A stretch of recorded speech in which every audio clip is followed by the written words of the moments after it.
Dunia ini semakin maju dan berkembang tanpa batas. Teknologi semakin canggih, sehingga membutuhkan komponen yang bernama nikel. Simadeng komponen penting selain teknologi. Banyak benda yang kita gunakan sehari-hari berasal dari logam nikel ini.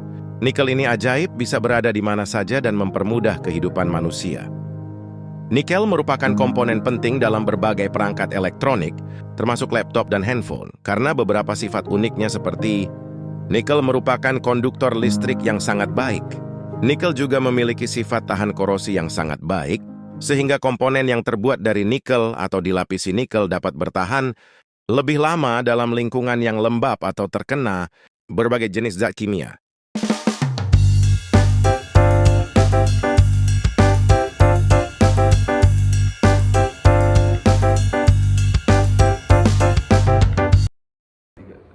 Untuk pengertian nikel itu adalah unsur kimia dengan simbol Ni dengan nomor atom 28 yang termasuk dalam kelompok logam transisi. Logam ini memiliki penampilan berwarna putih, keperakan, dengan sedikit semburat keemasan, serta dikenal karena sifatnya yang keras dan ulet. Nah, nikel ini memiliki titik lebur sekitar 1455 Celcius dan titik didih 2730 derajat Celcius, menjadikannya tahan terhadap suhu ekstrim dan korosif.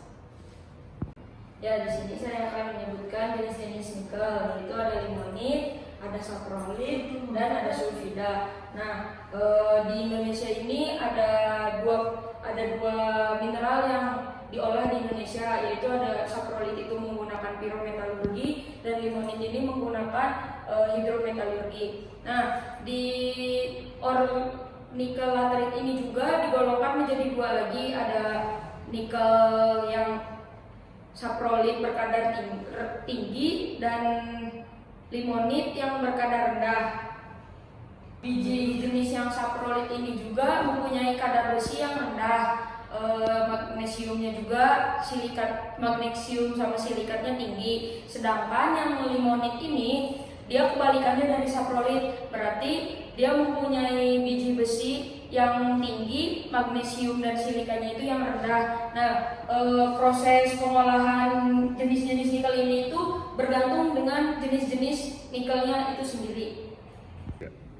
Di sini ada salah satu contoh dari biji nikel laterit, yaitu biji garnierit. Biji garnierit berasal dari pelapukan batu ultrabasa hingga membentuk batuan berwarna hijau seperti ini.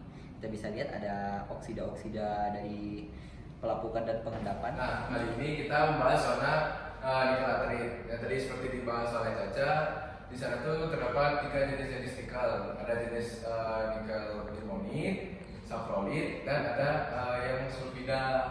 Nah, jadi kali ini kita akan beranjak ke zona nikel laterit yang banyak terjadi di Indonesia. Kita bisa lihat gambar di sini itu merupakan persebaran dari nikel laterit di tanah. Kemudian kita bisa lihat di sini ada nikel, kobalt, besi, dan magnesium. Nah, kita lihat dari yang limonit. Nah, di limonit itu kadar nikelnya itu rendah dan kadar Fe-nya tinggi, sehingga dia harus diolah menggunakan hidrometalurgi. Karena ketika kita menggunakan pirometalurgi itu konsumsi untuk melebur si nikelnya ini akan habis termakan oleh Fe.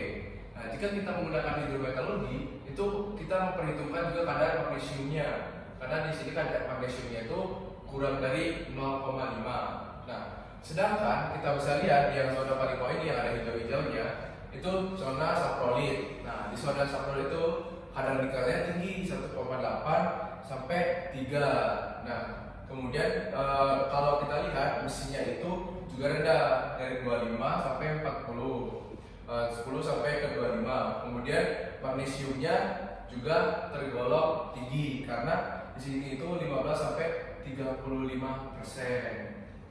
Nah, karena hal ini juga kenapa di saprolit ini tidak digunakan metode pengolahan menggunakan jalur hidrometalurgi. Karena jika kita menggunakan hidrometalurgi, itu reagen yang kita gunakan akan habis termakan oleh si magnesiumnya. sehingga si reagen tersebut tidak akan terkena kontak langsung dengan nikelnya, sehingga nikelnya tidak bisa langsung terlindih. Nah, maka dari itu di Saprol ini menggunakan jalur pirometalurgi. Gitu.